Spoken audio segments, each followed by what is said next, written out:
جو 2 گھنٹے میں جس کے فضائل آ جائیں اور مولا سمجھ رہے ہیں چونکہ مولا اس کا نام ہے، علی اس کا نام ہے کہ جو ہمارے اوپر کو بھی جانتا ہے، اندر کو بھی جانتا ہے، ہماری اصالت کو بھی جانتا ہے، ہماری حقیقت کو بھی جانتا ہے۔ ایک منافق نے آ کر کے مولا کائنات کے لیے ایسے فضائل پڑھے کہ جو کہا جائے گلابے ہلا دیے، اے علی آپ یہ ہیں، اے اور علی دیکھ رہے منافق ہے، نماز میں بھی نہیں آتا ہے، جماعت میں بھی نہیں آتا ہے، لیکن آج اکیلے پایا ہے تو میری تعریف کر رہا ہے۔ جیسے ہی تعریف کر کے رکا مولا نے ایک جملہ فرمایا، یہ جو تو نے میری بات کی ہے، میرے جو فضائل پڑھے یاد رکھ، جو تیری زبان پر ہے اس سے میں کمتر ہوں، جو تیرے دل میں ہے اس سے میں بڑھ کر ہوں۔ تیرے دل میں کوئی اور بات پائی جا رہی ہے، تیری زبان پر کچھ اور سلوات بھیجا کر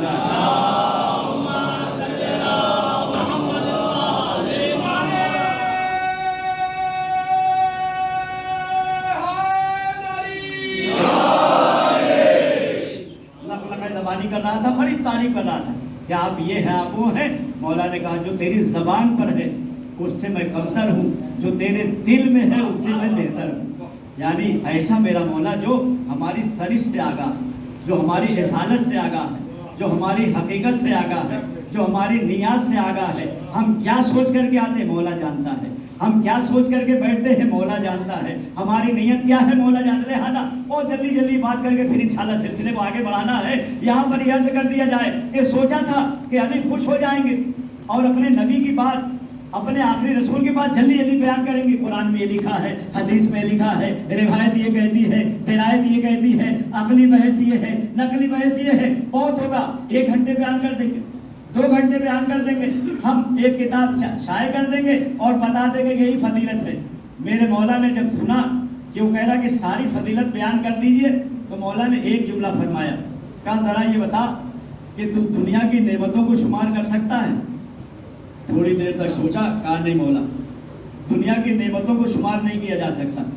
حالانکہ قرآن نے کیا کہا ہے؟ قرآن نے یہ فرمایا ان تعدوا نعمت اللہ لا تحصوها، اگر نعمت دنیا کو شمار کرنا چاہو، دنیاوی نعمتوں کو تم شمار کرو تو شمار نہیں کر سکتے۔ لیکن آگے بڑھ کے کہہ دیا متاع الدنیا قلیل، دنیا کی پونجی بہت کم ہے، دنیا میں نعمت بہت کم پائی جا رہی ہے۔ میرے مولا نے فرمایا کہ جس کے لیے قرآن قلیل کہہ رہا ہے اس کی تو ساری بحث ہو نہیں پا رہی ہے، تو جس کو عظیم کہا ہے اس کے بارے میں کیسے کہیں؟ اللہ تعالیٰ نے فرمایا انک لعلی خلق عظیم۔ ایک صلوات بھیجا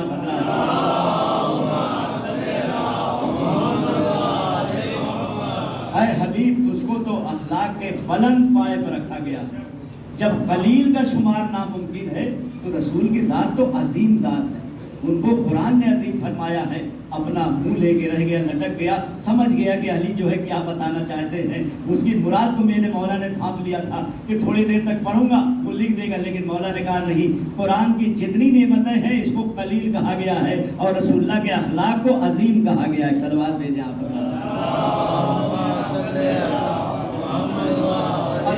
لہذا جو ہم ان کو مانتے ہیں اس لیے کہ اگر کرامت کہیں پر پائی جاتی ہے، سخاوت کہیں پر پائی جاتی ہے تو وہ ساری کرامتیں اہل بیت میں جمع ہو گئی، ساری سخاوت اہل بیت میں جمع ہو گئی ہے۔ اور خود قرآن قصیدہ پڑھتا ہے یؤثرون علی انفسہم ولو کان بہم خصاصہ، اے اہل بیت رسول تم تو وہ ہو کہ تم کو ضرورت پڑتی رہتی ہے، اس کے باوجود بھی تم خرچ کر دیتے ہو، ساری نعمتوں کو اللہ کی راہ میں دے دیتے ہو۔ لہذا مولا حسین کے لیے ہے کہ جب مولا حسین نے ایک فقیر کو اتنا نوازا کہ اس سے سمجھنا مشکل ہو گیا، بہت بڑی دولت مولا حسین نے دیا، جتنا وہ طلب کر رہا تھا اس سے کہیں زیادہ دیا۔ ایک مرتبہ فقیر کے چہرے پر دیکھا گیا تو اس کی آنکھ میں آنسو آ گیا۔ مولا نے اشارہ کیا کیوں رو رہا ہے، کیا تجھ کو کم دے دیا ہے، کیا کچھ ہماری نعمت میں کمی ہے؟ کہا نہیں مولا، میں تو یہ سوچ رہا ہوں ایسا سخی ہاتھ کس طرح سے مٹی کے اندر جائے گا جس میں اتنی سخاوت ہے۔ میں کہوں گا سائل تھے، یہاں پر مدینہ تھا کہ خیرات پانے کے بعد انہوں نے سوچا کہ کیسے یہ ہاتھ مٹی کے اندر جائے گا۔ ارے ذرا کربلا میں آگے دے، ہر چیز پر حملہ ہو رہا ہے، کوئی ہاتھ پر حملہ کر رہا ہے، کوئی پاؤں پر حملہ کر رہا ہے، کوئی سینے پر حملہ کر رہا ہے، کوئی گردن پر حملہ کر رہا ہے، کوئی بدن پر حملہ کر رہا ہے، کوئی ناموس پر حملہ کر رہا ہے، کوئی خیمے پر۔ یہی وجہ ہے کہ میرے مولا نے فرمایا انا قتیل الابرار، ارے میں وہ کشتے شہید ظالموں نے رلا رلا کے مارا ہے. ارے کبھی اکبر کا جنازہ، کبھی اصغر کا جنازہ، کبھی قاسم کے ٹکڑوں کو چنا. ارے صرف مولا نے گریہ نہیں کیا ہے، صرف آقا نے گریہ نہیں کیا ہے، بلکہ روایت کا جملہ آج کربلا کی داستان پڑھی جا رہی ہے کہ میرا مولا کیسے کربلا پہنچا ہے. ہاں حسین سے پہلے حسین کے بابا علی پہنچے ہیں. کیا جملہ فرمایا معلوم ہے؟ ارے جیسے ہی کربلا سے گزرنے لگے، جنگ صفین میں جا رہے ہیں، ایک مرتبہ میرا مولا زمین کربلا پر اترا. ارے لمبی سانس لے کر کے ایک مرتبہ کربلا کی خاک کو اٹھایا، سون کر کے رونے لگے. علی صحابی نے پوچھ لیا، ارے مولا بڑے خوش و خرم جا رہے تھے، آخر کس بات نے رلا دیا؟ کہا تمہیں معلوم ہے میرے صحابی، یہ کربلا معلّہ کی جگہ جا کے میں گزر رہا ہوں. ارے میں گویا دیکھ رہا ہوں میرا اکبر کہاں پر ایڑیاں رگڑے گا، میرے عباس کے بازو کہاں پر قطع کیے جائیں گے. ہاں